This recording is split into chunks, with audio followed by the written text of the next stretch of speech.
Let's start with that guidance, Mark, which implies top-line acceleration in the second half. What gives you guys, Mark, the confidence to make that forecast? Well, as we said last night, first, as you know, a majority of our revenue now is recurring in nature. So we've got pretty good visibility as we go forward, and we had a very strong bookings quarter in addition to it. In fact, I'd say, Josh, in applications, it was the strongest quarter in many respects we've really ever had, in the context of just not only our gross bookings, but without getting too technical about it, as you look at things that fall off, being customers that run off their contract, the net bookings was the strongest we've ever had in our history, except for one of our Q4s. And so the combination of that plus the recurring nature of our revenue gives us very strong confidence in the accelerating nature of our revenue performance. And Mark, you mentioned, I just want to drill into applications there, which you mentioned really led the quarter, as you just said, strongest ever. And digging specifically into ERP there, and the opportunity you see there, Mark, that came out a lot on the call last night. So software that's used by companies to manage financials, their broader business. You do have competition there, though, you know, Workday, SAP. How do you feel you're stacked up against some of those rivals right now?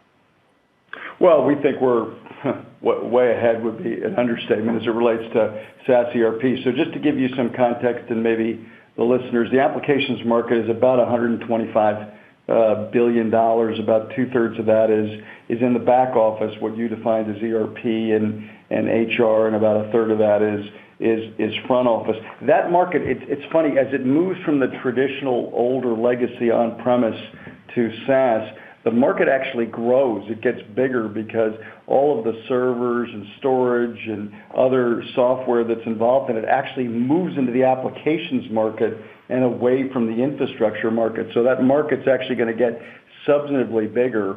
And in SaaS ERP, which you asked about, we are by every dimension, whether you look at an analyst report or just sheer numbers of customers, bookings, I mean, we're far and away the leader in that market, and all of our growth rates, and whether they be in NetSuite or Fusion ERP or any of our applications, were really as good as we've seen it, Josh. It's very exciting for us. And Mark, just take it back here, maybe a broader question. You know, as Morgan pointed out here, you're off the highs, and maybe some investors still have questions just about top line growth, because at the end of the day, you guys are still calling for single-digit revenue growth in fiscal 19. I think it's 3% constant currency. So maybe just walk us through and the street through how you're going to grow this company meaningfully, top-line growth in the quarters ahead, and how you grow that cloud business more strongly too. Right. Well, it's interesting, Josh, because as you know, that's how the company adds up, but nothing in the company actually grows at the rates we report in totality. We have these, I mean, just to give you an example, our Fusion applications revenue grew 34% in the quarter. Fusion ERP, you asked about, grew 44% in the quarter. NetSuite grew 25% in the quarter. Our vertical GBUs grew 35% in the quarter. None of those numbers sound like three.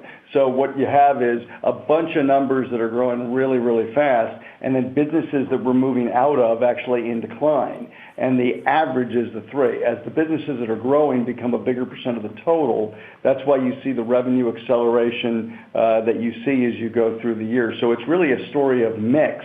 And what we've done is we decided several years ago, Josh, as you know, that the best thing for us to do was to reinvent ourselves and not let somebody reinvent us on their agenda. So we've really done everything to go towards, if you will, using the hockey example, where the puck is going as opposed to where it's been. And that's been what we've done over the past several years, is reinvest in R&D, reinvest in sales.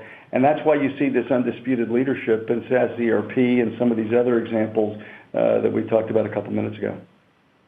And let's also want to touch on this database, the business, Mark. Larry Ellison said on the call last night, listen, there's no way somebody, he said, is going to move from Oracle to Amazon, but we know Amazon's Andy Jassy, it says they're doing it. Is that a test case? If Amazon does it, do others follow, you think?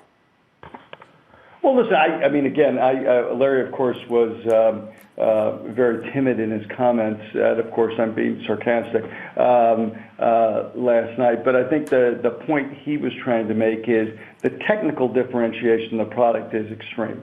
If somebody who does this for a living spends years trying to do that work, you know, his point was, okay, they can't even do it, let alone somebody who's not doing that as their life's work, where they're only focused talking about it in the public every 15 minutes.